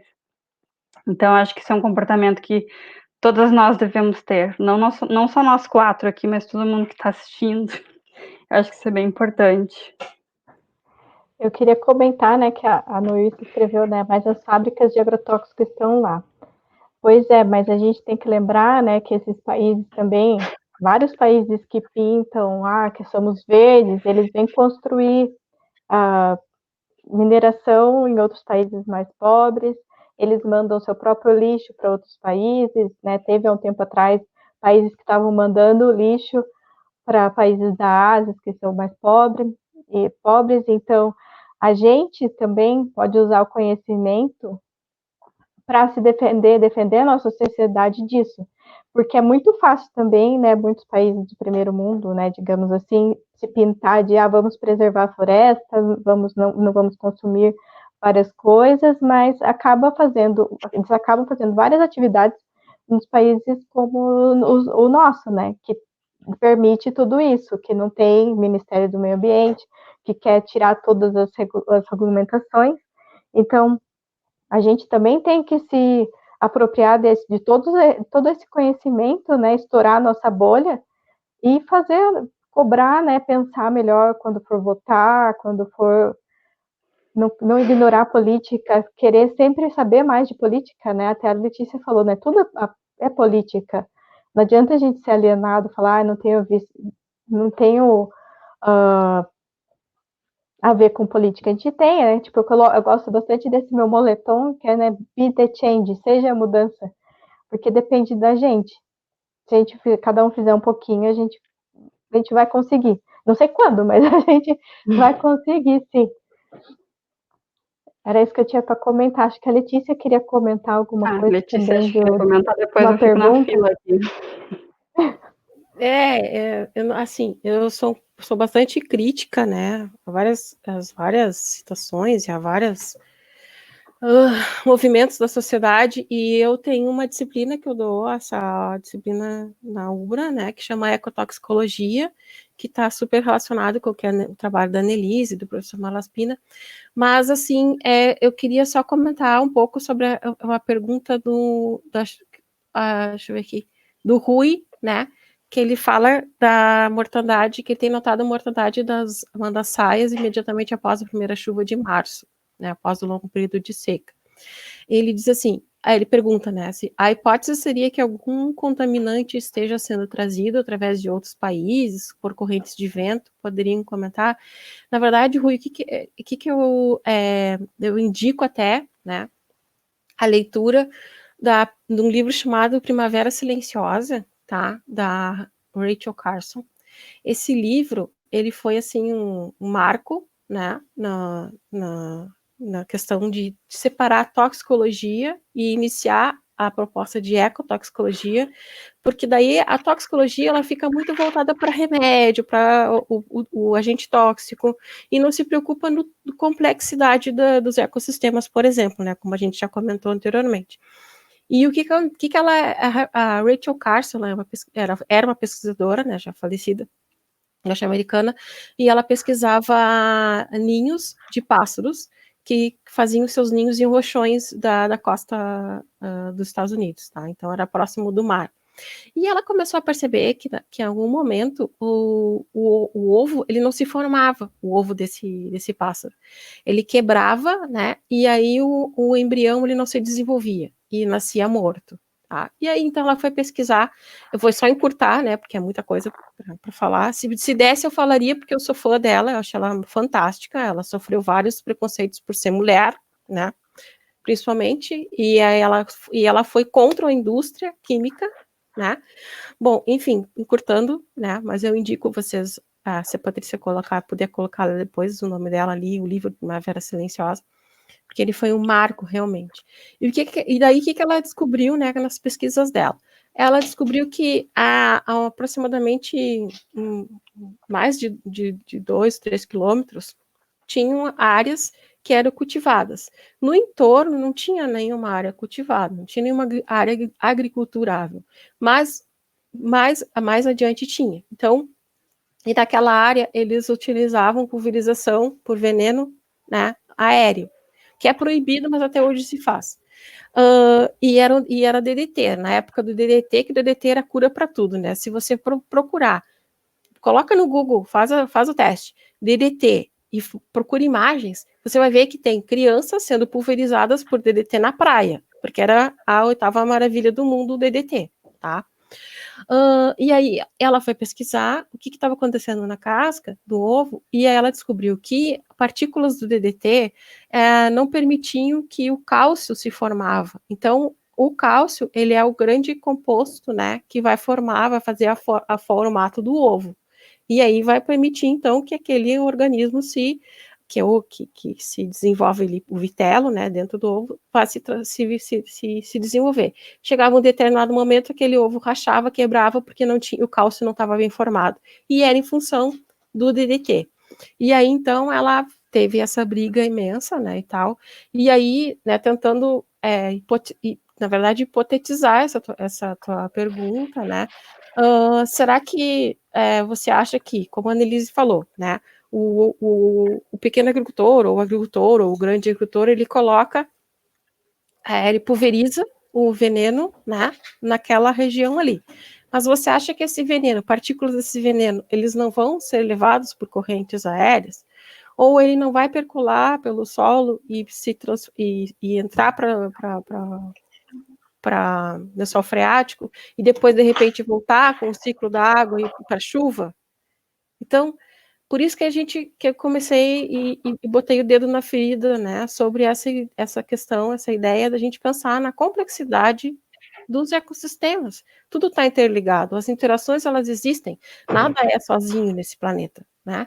Então, provavelmente, se eu tiver que dar uma resposta batendo no martelo na sua pergunta, eu vou dizer sim, pode vir a ser contaminada a sua manda-saia por veneno vindo oriundo de outras regiões, vindo pelo ar, pela água, enfim, e de alguma maneira, porque não, a sua manda-saia, ela está ali, mas ela não é sozinha, ela não é isolada no mundo, você não tem uma redoma nela, ela está convivendo, interagindo com todos os fatores biológicos e não biológicos, o ar, a terra, né, a resistência do sol, a água. Então, todos esses fatores que nós em ecologia chamamos fatores bióticos e fatores abióticos, juntos, integrados e interligados, formam uma coisa que a gente chama vida.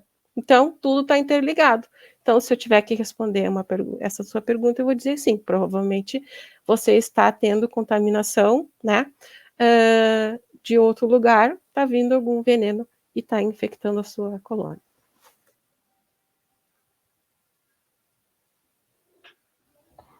Também eu vou acrescentar, eu acho que tem uma aluna da professora, não é da Betina, é uma aluna da URGS que vai defender o doutorado, não sei se vocês lembram quando estava Esqueci que o pai também dela, estou né? trabalhando com essa questão da Amanda Saia em março, né? Mas que pode ser também algum micro-organismo, alguma outra coisa que está agindo ali nas abelhas. Mas ela não defendeu ainda, então a gente ainda não viu o trabalho para comentar mais sobre isso. Mas como a gente vê, né, as abelhas elas sofrem várias pressões, como a que a Jennifer falou. Elas sofrem várias pressões e pode ser um conjunto, né? Elas podem sofrer com alguma determinada doença nessa época, daí une com agrotóxico e outras coisas ambientais, e aí acaba acontecendo isso. Mas eu acho que logo a Lilian, ela vai defender e vai publicar, e essas informações vão estar mais disponíveis para a gente. Passo a bola aí para as meninas. Fala, Gil. Se não me engano, a tese da Lilian é investigando o vírus. Ela pegou e fez o sequenciamento dessas mandaçais e deve ter uma resposta já pra gente do que está rolando. Mas que numa outro encontro que nós tivemos, ela participou e ela comentou que não é somente o vírus, é uma complexidade, né? Uma cascata. Provavelmente é uma interação sinérgica, né? É uma cascata de eventos, né? Porque realmente sempre vai ter essas interações e essas intervenções, né? Nunca vai ser uma coisa só. Não. Mas já comentei algumas vezes também, quando se trata de questões biológicas, como doenças, por exemplo, como um vírus, né? Lógico, se o vírus chegar numa população de abelhas que já está enfraquecida pela questão de agrotóxicos, logicamente vai ser devastador, né? Mas esses casos de grandes mortalidades de abelhas que a gente tem registrado aqui no Brasil, que os apicultores e meliponicultores, que são os criadores de abelhas sem ferrão, chegam na frente das suas caixas e juntam com as mãos aquelas quantidades absurdas de indivíduos de abelhas mortas. Isso não é algo biológico, claramente, isso é algo químico, né? Então, como a Patrícia bem colocou, eu não sei se foi a Patrícia, foi qual de vocês, mas acho que foi a Patrícia, sobre a questão da pulverização aérea, né? Existem várias restrições, existe a legislação, só que nós estamos num país onde a gente não tem nenhum tipo de fiscalização. nesse sentido. Nós não temos fiscalização nenhuma, inclusive há relatos e há trabalhos, inclusive alguns trabalhos científicos, vários relatórios também disponíveis em várias fontes, que existe uma grande incidência de pirataria de agrotóxicos no Brasil. Então, já foi relatado em análises muito recentes que produtos que foram proibidos aqui no Brasil há décadas foram encontrados em amostras. Amostra de abelhas, amostra de sol. Então, Anne, desculpa, mas no trabalho da Bombardini, eu acho, a Larissa, no trabalho dela tem, né, Larissa. Tem um site que, se você entra lá, você pode ver quais são os pesticidas que você está consumindo na sua água, né? Já está isso direto. Não me lembro o nome do site agora, daqui a pouco eu procuro e peço para a Patrícia colocar no chat. E outra coisa, não só pirata, né? Quantos venenos a Tereza Cristina já liberou desde que ela entrou? Nossa Senhora. Gente, desculpa, eu tô pistola, tá? Desculpa. Hoje eu tô pistola, porque esse é um assunto muito caro para mim e me dói muito Compreensível. quando a gente tenta conversar com as pessoas, sabe? Não tem como não ficar assim. Né? Então, desculpe, mas eu já sou meio assim, que já falei para vocês que o lado de Bagé sou meio grossa, mas a gente precisa também ter um pouco de elevar a nossa voz, porque se a gente não elevar a nossa voz, nós não vamos sermos ouvidos. E aí vão sempre aquelas pessoas que vão virar, que são as estrelas, vir e vão comentar coisas absurdas que não são verdades, né? Que são informações falsas, e nós temos o dever, sim, de levantar a nossa voz e nossa bandeira para informações científicas e verdadeiras, verídicas, né? No mínimo. O Nicolas, professor Nicolas Chalini, não sei se, acho que vocês todas conhecem ele, né? Ele é professor da USP. Ele escreveu aqui, eu achei muito pertinente a colocação dele. Se não fosse a pressão da população na Europa, seria a mesma coisa. Lógico, né? A gente não tem iniciativa, a gente não tem pessoas que acreditem na ciência aqui, assim, de uma maneira geral falando, logicamente. Em 2012, quando começaram as preocupações assim efetivas, né, a respeito dos efeitos de agrotóxicos neonicotinoides lá na Europa, né, aqueles que foi relacionado à grande mortalidade de abelhas, também ao desaparecimento de abelhas. Eu não sei se todos vocês acompanharam, mas eu acredito que sim. O pessoal saía para as ruas em grupos gigantes, com protestos, salvem as abelhas, né? Tem que banir os agrotóxicos. Então, se a gente não tiver um posicionamento, e eu acho que é isso que nos falta como sociedade, a gente não. Nós não temos crença na ciência, né? A porcentagem, alguma de vocês falou que é 70% da população, é algo assim, que não acredita nas questões da ciência, e isso é um pesadelo, isso é um absurdo, né? De se ver. Mas a gente, como cidadãos e como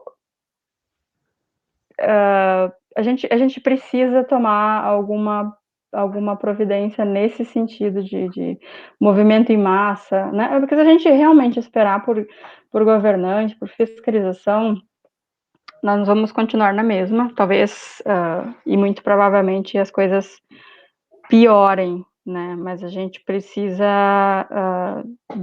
se manifestar e colocar a voz no microfone, que nem a Letícia falou. Diga aí, Ju. Eu ia dizer primeiro que, convenientemente, está acontecendo tudo isso e não podemos ir às ruas. Não podemos ir às ruas agora. E é tudo na madrugada que acontece. Que interessante, né? Mas é conveniente, eu diria. Mas eu acho, Ju, assim, nesse caso eu acho que o povo não ia para rua. Não é isso. O que vem é a minha segunda colocação, que eu acho que a Lê, trabalhando com educação, vai concordar. direto. Tu não pode gostar do que tu não conhece. E daí vem toda essa lacuna, e daí vem até, assim, ó, desse momento que a gente tá aqui conversando, ele já é super importante. Porque daí volta também a questão da empatia, dos compartilhamentos, de dizer assim, olha, eu não conhecia as abelhas direito. Eu tô dizendo assim, não vai salvar, né, a situação, mas é muito difícil. E outra coisa também que é uma cultura que a gente tem aqui, e eu imagino que em outros lugares também, a ciência não é uma opinião, a ciência é um fato. Tu atesta determinado fenômeno daquela forma. Tu não tá dizendo se é bonito, se é feio, se eu gostei, se eu não gostei. É aquilo ali. E como normalmente a gente acaba revelando coisas que não são agradáveis, eu prefiro me cobrir com uma fake news no WhatsApp. É mais Então fácil. é uma situação bem, bem difícil de lidar, né? Vai, Lê. Dene.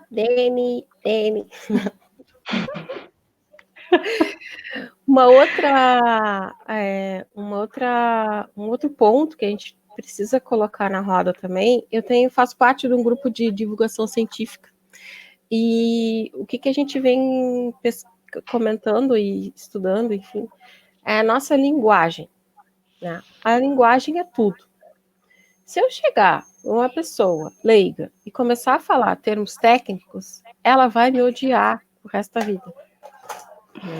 Então, nós precisamos, sim, cuidar da nossa linguagem, tentar falar o máximo possível dentro, obviamente, né, de conceitos científicos, mas uma linguagem que seja acessível, porque senão a gente não vai chegar aonde a gente quer. Porque, por exemplo, eu quando estava mais na área dura, digamos assim, estava pesquisando no mestrado, doutorado, que eu pesquisei, que eu tinha que publicar em revistas mais científicas e tal. Nossa, quem é que vai querer ler aquilo? Eu vou dar para um aluno meu do ensino médio, né? Já vou pular mais acima, para ele ler um artigo que eu publiquei na Nature. Ele vai me xingar, entendeu? Que louca essa cara, louca, não quero saber disso, é ridículo. Então, não que a gente não tenha que publicar também para a área acadêmica, mas a gente tem que pensar em divulgar a nossa ciência de uma maneira mais acessível a todos, ou ao máximo de pessoas possível.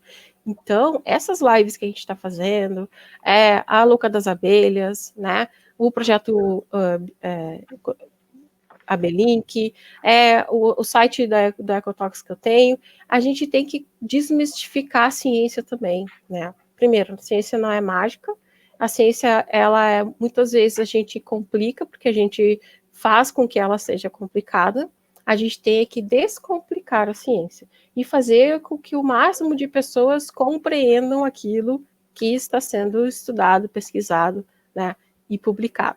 Porque se a gente for partir para seguir nesse ritmo de falar só para o nosso grupinho aqui, a gente vai perder. A gente vai perder. Tanto que uma das coisas que mais intimida as pessoas, duas das coisas que mais intimidam as pessoas são fórmulas matemáticas e nomes científicos, né? Verdade. Causa um bloqueio inicial para receber qualquer tipo de informação. Não é assim que a gente tem que chegar nas pessoas, com certeza. Sim. Eu acho que eu vou fazer um fechamento aqui. A gente já está a 1h40 falando. Uau. Então, meu Deus, alguma hora a gente tem só. a gente tem que fechar alguma hora, né? Mas quando eu pensei nessa live, é exatamente isso. Eu queria, primeiro porque são minhas amigas, né? São minhas 3 amigas aqui. A gente se conhece já faz bastante tempo. Acho que faz mais de 10 anos, para não denunciar a nossa idade. Eu estava pensando nesses dias, né? O que a abelha uniu, o homem não separa.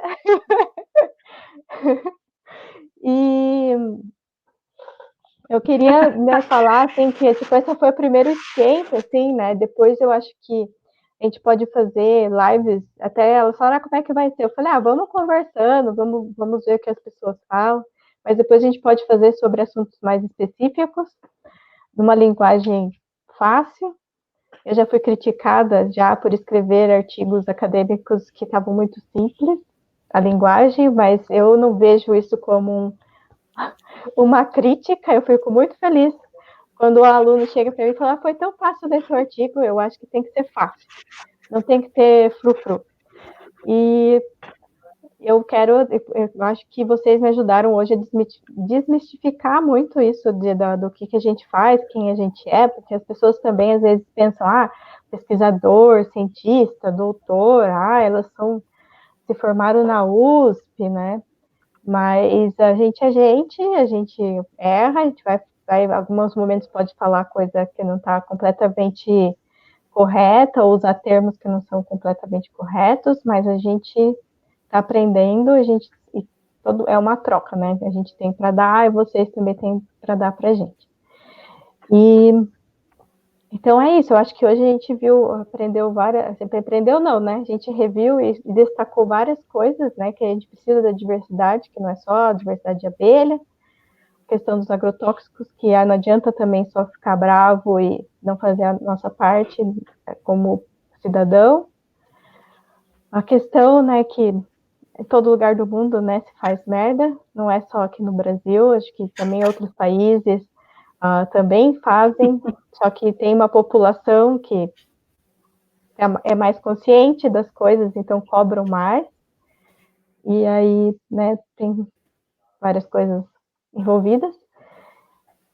E, bom, eu fiquei muito feliz, não sei se alguém quer, se cada uma puder dar um recadinho aí de fechamento, eu já vou terminar agradecendo vocês pela disponibilidade aí no sábado à noite, não que a gente fosse pra balada, né, gente, mas... Mas aí, nesse confinamento, a gente está tendo a oportunidade de fazer mais coisas desse tipo. É um ponto positivo, pelo menos, né? Deixa eu falar assim já, agradecendo, né? Sempre, a gente está sempre disponível para balada virtual. Mas a Luciana Luzardi, minha esposa, né, comentou ali que o nosso sistema vigente é ainda esse, né? Mas eu também acho muito bom essa coisa de desmistificar isso, né? O seriado Chernobyl, que ela indicou ali, que é muito bom, que os cientistas não foram ouvidos, né? Preferiram o lado do poder e do dinheiro, e a gente está vendo isso hoje, né? Você tem a melhor forma de você evitar contágio é isolamento social. Mas aí não, tem que abrir as portas para tudo, porque, né, ninguém pode ficar sem dinheiro, tal. Mas a gente vai comer dinheiro? A gente vai tomar dinheiro? Vai respirar dinheiro? Vai respirar dinheiro, né? Aí o Adir, que é meu aluno, né? Oi, Adir, que bom que você está aí. É uma linguagem popular aproxima das pessoas que possuem conhecimento técnico, exatamente. A gente tem que cada vez mais pensar nisso, né? E não desistir, né? E sempre estar ligado, como eu digo, em todas as situações, pensar cada vez mais complexamente, né? Porque nós não somos isolados e nada é por acaso, as coisas têm uma ligação, né? Ali a minha orientadora primeira, né, a Cídia Viter, parabéns, obrigada. Nada seríamos sem você. Aqui tem a Anne também, a Ju, né, a Patrícia. Então, a Cídia vai ser a próxima, né, a entrar. Se ela conseguir entrar, né, porque ela ainda não é nem imigrante digital. Então, eu queria agradecer, né, e dizer para você que a gente precisa cada vez mais divulgar, né? E a divulgação científica deveria ser junto com a Louca das Abelhas, né? A hashtag divulga ciência, de uma forma que a gente consiga acessar o máximo de público possível, tá? E muito obrigado, tamo aí, tamo junto, mano. Beijo.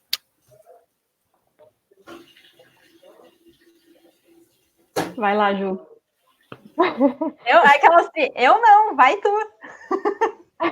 Depois eu Não, faço vou o sortear, comentário final, bem rapidinho. Ciência no comando, ciência no meu canal virou ciência no comando, Uhul! por causa do professor Malaspina. Cadê o professor Malaspina? Tá, vou falar rapidola aqui, então. Queria agradecer, que fazia um tempão que eu não tinha oportunidade de bater papo com as amigas. Quando eu comecei a divulgar, eu disse, gente, não é um papo sério, seríssimo sobre ciência. É um bate-papo de comadre falando de abelha, perguntem as coisas.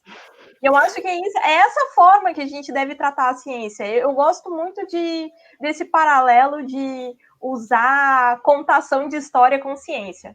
Eu acho que um artigo é muito melhor contado como um caos. Infelizmente, isso ainda não é aceito pela comunidade acadêmica, mas é uma ideia que eu gostaria de lançar muito. Eu posso... Vai. Vai, né? Eu falo demais, mas aqui eu tenho uma coisa que eu achei muito interessante que aconteceu comigo. A Ju participou também já junto no Abelink, né, no projeto Abelink. E aí, na última virada sustentável, a Ju não estava, né? A Patrícia foi lá, a Cídia também. E não sei se vocês lembram daquela menina que chegou e perguntou que ela tinha uma dúvida. Se o mel, que era produzido pelas abelhas, era tão importante assim, então o cocô das abelhas, o mel é o cocô das abelhas, uma coisa assim que ela perguntou, né? Mas a relação que ela fez com o cocô, se o cocô também era tão importante, por quê? Porque ela ouvia falar de mel, mas não sabia o que era, né? Porque aí a professora dela falou de adubo, e aí ela fez a ligação, né? Ah, o adubo, o que é? Cocô. Então, o cocô das abelhas também é super importante, né? Porque, então, vejam como é interessante e como a gente deve conversar, né? Como a Ju falou, de contação de história, contando história de o que é, que pode, como acontece, mas de uma maneira que as pessoas, que principalmente a gente atinge o maior número de público, né? Só lembrei essa do cocô. Muito boa. Gente, então, para Eu fechar, concordo que tinha que ser regado a hidromel. Agora, eu também, eu ia fazer esse comentário aí. Eu acho que a próxima a gente pode botar né? Começar com essa, começar com essa cervejinha. discussão.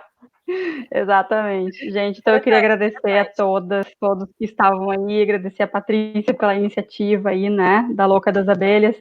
Queria deixar dois recados finais, então, que é divulguem o conhecimento, né, numa linguagem acessível para todos os públicos, desde criancinhas até os idosos, todos são importantes da mesma forma, certo? E uma outra coisa que eu gostaria de deixar como reflexão também, e é um conselho que eu dou para as pessoas, é não se conformem com informações prontas. Sempre duvidem de tudo que vocês receberem, não acreditem em qualquer notícia que chega no WhatsApp, não acreditem em qualquer coisa que chegue até vocês, assim, não leiam apenas a manchete de algum jornal, alguma coisa assim, vão atrás da informação, busquem, aquilo será que é realidade mesmo? Nossa, será que isso não poderia ser de outra forma? Discutam, pensem, porque o que o sistema quer de nós, hoje em dia, são robôs que não pensem, e a gente precisa lutar contra. A gente precisa lutar, a gente precisa mostrar a nossa opinião, a gente precisa precisamos continuar como seres racionais e não irracionais, como eles querem. Obrigada mais uma vez aí, e vamos rumo aos próximos agora, né, Patrícia? Vamos aguardar a Louca das Abelhas aí. Vamos ver o que mais a gente pode... Tentar organizar seguido, assim, uma vez por semana, chamar as pessoas, fazer. Vamos lá. E não esqueçam, fiquem em casa, o recado final, né? A gente não pode deixar de falar. Fiquem em casa, porque tem muitas cidades que já estão liberando. Aqui já, Porto Alegre. Mas eu acho que a gente tem que bombardear a ciência na internet. Bombardear. Com certeza. Se é para ser guerra, vamos guerrear. Com certeza. Letícia, pode usar memes? Pode. Pode, usa. Tá, beleza. Não, a outra coisa que eu ia dizer, só para reforçar o fiquem em casa, é que, gente, eu tô em Belém do Pará. A situação aqui tá muito crítica, mesmo. Por favor, fiquem em casa, porque aqui tá horrível. Eu não desejo para ninguém passar pelas situações que a população tá passando por aqui. Então, fiquem em casa. É só isso. Gente, eu falei com a minha mãe no telefone hoje, eu não sabia que Porto Alegre estava abrindo shopping já. Eu fiquei assim, sabe?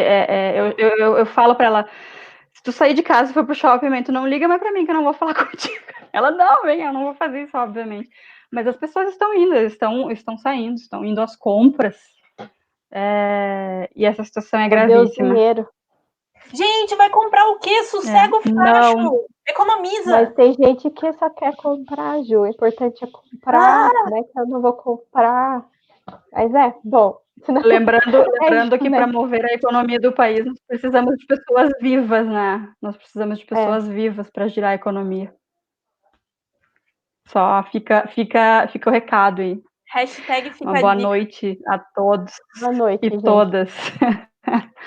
Muito Um beijo obrigada. para todos aí, gente. Obrigadão. Um beijo. Tchau, Tchau. tchau.